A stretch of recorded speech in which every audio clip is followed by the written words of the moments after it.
Good afternoon. It's Thursday, September 11, 2025. Mental health is real. Seek help and the stigma. On the news this afternoon, resident doctors set to begin warning strike. Rivers State government approves rehabilitation of state secretariat. Federal government inaugurates committee for Independence Day celebration. On the foreign scene, manhunt for Charlie Kirk killer continues in U.S. state of Utah. I'm Ifechukwu Muonyili with the news. Now, let's begin the news this afternoon with reports that resident doctors have finally announced the date to begin their warning strike. The National Association of Resident Doctors said the warning strike will begin from tomorrow, Friday, 12 September 2025, and end on Tuesday, 16 September 2025. The General Secretary Association of Resident Doctors, Federal Capital Territory Administration, Abu Afyong, said members unanimously took the decision during their NEC meeting held on Wednesday, which extended into the early hours of Thursday. Well, in other news, the Rivers State government has approved the full rehabilitation and modernization of the State Secretariat complex. The sole administrator, retired Vice Admiral Ibok Ete Ebas, made the announcement during the 2025 Civil Service Week Gala and Awards ceremony at Government House, Port Harcourt on Wednesday. It says the project is aimed at transforming the Secretariat into a modern, efficient, and conducive workplace. In recognition of the sacrifices and commitments of the Rivers State Civil Service, I am pleased to announce that approval has been granted for the complete rehabilitation of the State Secretariat complex. This iconic hub of our administration will be fully modernized to improve the working conditions for our civil servants, ensuring a conducive environment that inspires productivity, efficiency, and pride. The sole administrator, Ebas, also approved the purchase of 106 housing units for civil servants. Furthermore, I have also approved the acquisition of 106 houses of different types for the benefit of our civil servants. This initiative underscores our determination to not only recognize their service, but also to improve their welfare in tangible and lasting ways. These interventions are designed to reinforce the dignity of public service and to motivate our civil servants to give their very best.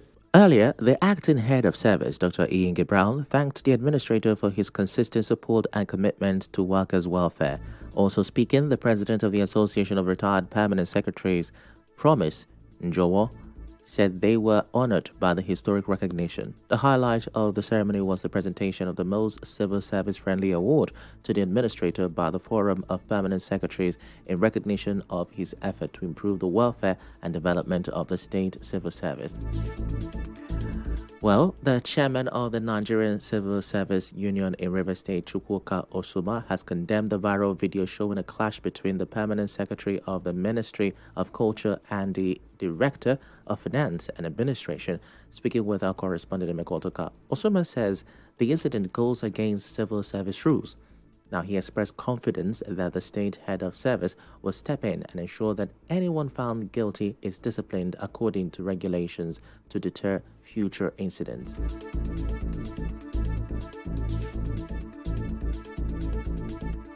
I have not seen the trending video. It was not a norm in the civil service. But the head of service know we will take appropriate action and they will be disciplined accordingly so as to any other person thinking of such should know that it's not a norm in the civil service, maybe Rivers State civil service. But this time, let's tell you that the former NLC chairperson Beatrice Itubo has welcomed reports that the government saved 5 billion naira from August salaries through verification. In a chat with our correspondent Onyeka Chinwozu, she says that the exercise vindicates those who supported it. However, she cautioned that many civil servants have either not been paid or got only half salaries. On the other hand, youth activist Charles Jaja faulted the claim, saying the report was rushed since some workers have yet to receive their August pay. How can the Solar and his team claim to have saved the state of 5 billion naira through the verification process when some civil servants in the state are still waiting to receive their August salary even as I speak with you? It doesn't add up at all, and I think that paying the old salaries of civil servants should be the priority of Abbas before 18th of this month, and let's get the basics right before celebrating. Besides, we cannot applaud Abbas' team for whatever reason because they have received so much of revenue and yet the activist also alleged the Solar Administrators Administration has been secretly employing workers without following due process. He is demanding full accountability for funds accrued to the state during the emergency period. not made account to Rivers people. We have not seen any project being even initiated by them. And I think there's so much of secrecy as to the activities of government under their time. We've heard that employment of certain individuals into Rivers State Civil Service who are not indigents of the place without the due process of law have been carried out. I'm not against, people being employed, where would Rivers people turn to when they want to seek for jobs? I think this is not part of the peace deal and we are going to challenge it. Meanwhile, the secretary to the Rivers State government, Professor Lucky Warika, says he is unaware of any secret employment going on at the civil service. Professor Warika said this during an interview with correspondent Ifechukwu. He also clarified that verification exercises are still ongoing, especially for workers at the local government level. The SSG insists the 5 billion naira was actually saved for August as a result of the verification. To politics now, more Labour Party chairmanship candidates from the August 30th local government elections in Rivers State are protesting the 5 million naira security bond required to challenge result at the tribunal. The candidates under the banner of aggrieved Labour chairmanship candidate say the condition is shutting them out of justice. Now they confirmed sending a petition to relevant authorities, including suspended Governor Siminalayi Fubara, demanding an urgent probe into the tribunal and the Rivers State Independent Electoral Commission. Labour Party candidates for Abwa Odwa and Obwa Ebemandoni, Victor Akioma and David Igwala, spoke with our correspondent, Sir Buruwari.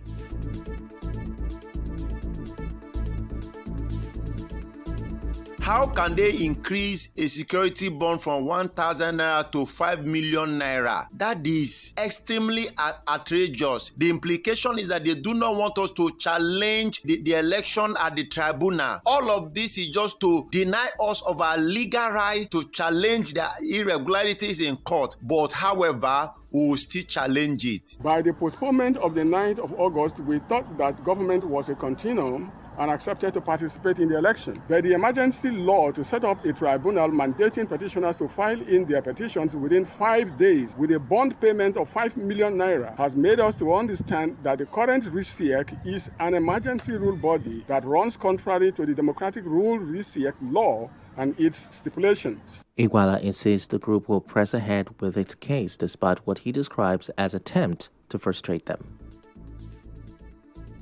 Their plan was to use the 5 million naira bond to discourage us from contesting our matter at the tribunal. However, we will not be deterred. We will not even resort to violence. We are law-abiding people. We will explore every legal means to make sure that we fight this matter. We are going to use every instrument of the law that is available to us to bring them to book.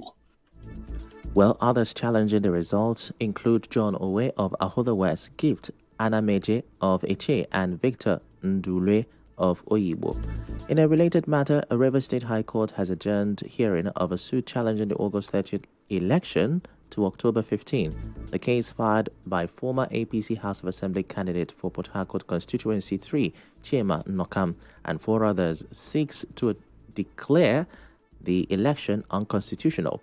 They argue that RISIEC Chairman Michael Ode and other members of the Commission were unlawfully appointed and therefore lacked authority to conduct the polls. The suit also asked the court to stop the release of funds to RISIEC and nullify all actions already taken by the Commission. Presiding Judge Justice Stephen Jumbo adjourned the case after hearing both sides. Counsel to the applicant Cindy Babalola spoke to newsmen afterwards.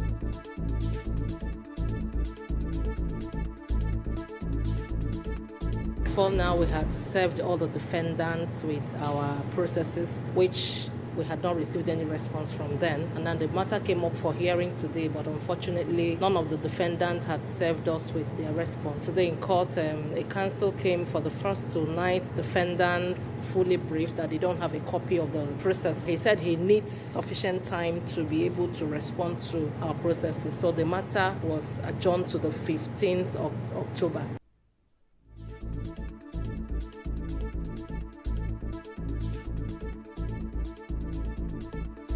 To national politics now.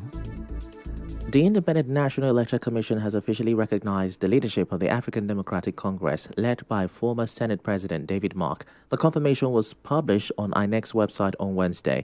It follows the party's internal restructuring ahead of the 2027 general elections. Apart from David Mark as interim chairman, INEC also recognized former Osho State Governor Rauf Aregbesola as national secretary, former Edo State Governor Osehime Osubo as National Legal Advisor, Ibrahim Mani as National Treasurer, and Akibu Dalhatu as National Financial Secretary. Moving on now, Chairman of the Independent National Electoral Commission, INEC, Professor Mahmoud Yakubu, has lamented the electoral management body's inability to sanction political parties, candidates, and their supporters who engage in premature campaigns ahead of elections. Professor Yakubu expressed this frustration during a roundtable organized by the Commission with the theme Challenges of Premature Political Campaign. He said while the Electoral Act prescribed a fine of 500,000 naira for campaigns conducted less than 24 hours to an election, there are no sanctions for campaigns carried out before the 150-day window stipulated by the 2022 Electoral Act. He noted that Sanction 94 subsection 1 of the Act prohibits campaigns earlier than 150 days before polling and requires them to end 24 hours before election day, stressing that the intent is to prioritize governance over constant electioneering. We go on a short commercial break. When we come back, we'll tell you more about the federal government plan for the Independence Day celebration.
Back. Now, the National Drug Law Enforcement Agency, NDLEA, in Rivers State says the use of illicit drugs is rising across the state. The NDLEA Assistant Commander of Narcotics, James Awoji, made this known to correspondent Martha Okere.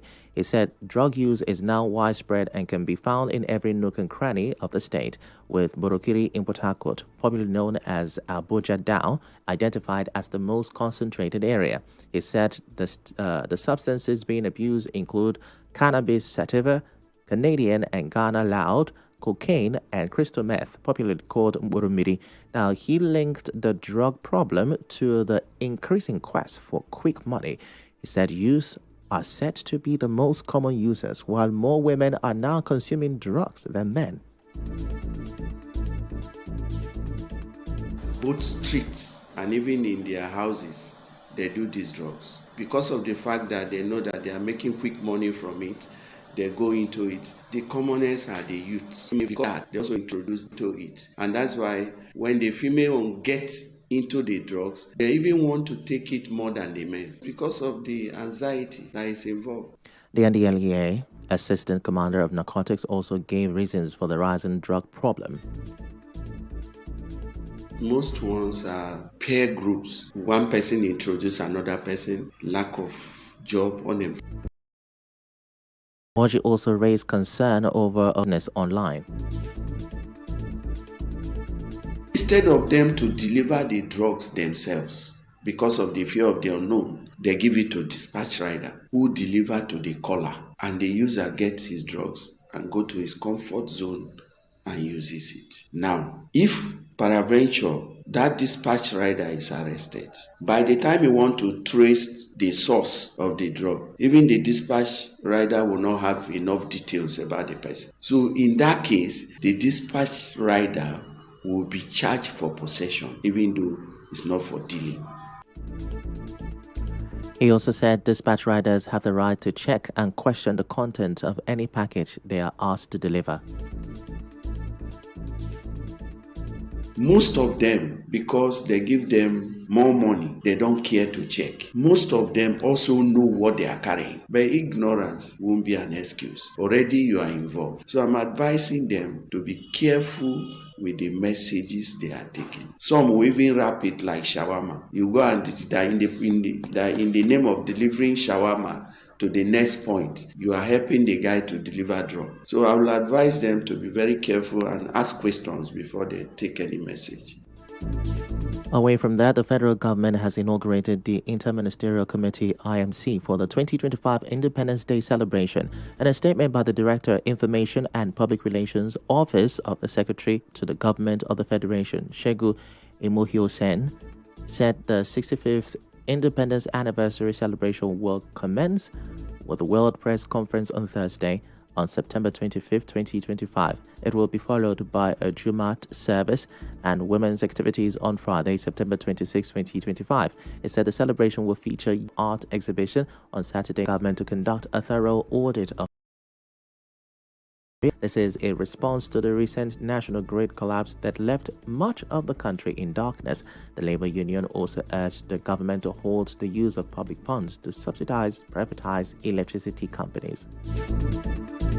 In entertainment, singer Tiwa Savage says she isn't comfortable with being tagged as the queen of Afrobeat, stressing that there are a lot of other female artists who also deserve the title. In sports, Arsenal are advancing in talks to extend the deals of England winger Bukayo Saka and France centre-back William Saliba, with the pair both out of contract at the end of the 2026-2027 season. And now, we'll bring you news from around the world. A manhunt is ongoing for the killer of conservative activist and influential Trump ally Charlie Kirk, who died after being shot at a university in Utah. 2 people who were arrested have since been released. Officials say they have no current ties to the shooting. It's not clear if police have any leads on the gunman, but authorities don't seem to think they're still on campus. Meanwhile, US President Donald Trump says he is filled with grief and anger at the heinous assassination, calling it a dark moment for America in a video message.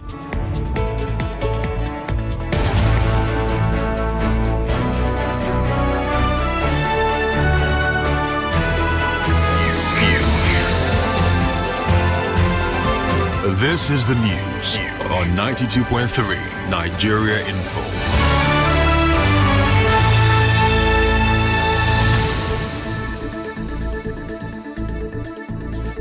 Well, that's a news package for you this hour, but just before we go, here's a quick recap of our headlines. We told you that resident doctors have fixed Friday for the commencement of their warning strike. You heard that the Rivers State government has approved the rehabilitation of the state secretariat complex. We reported that the federal government has inaugurated an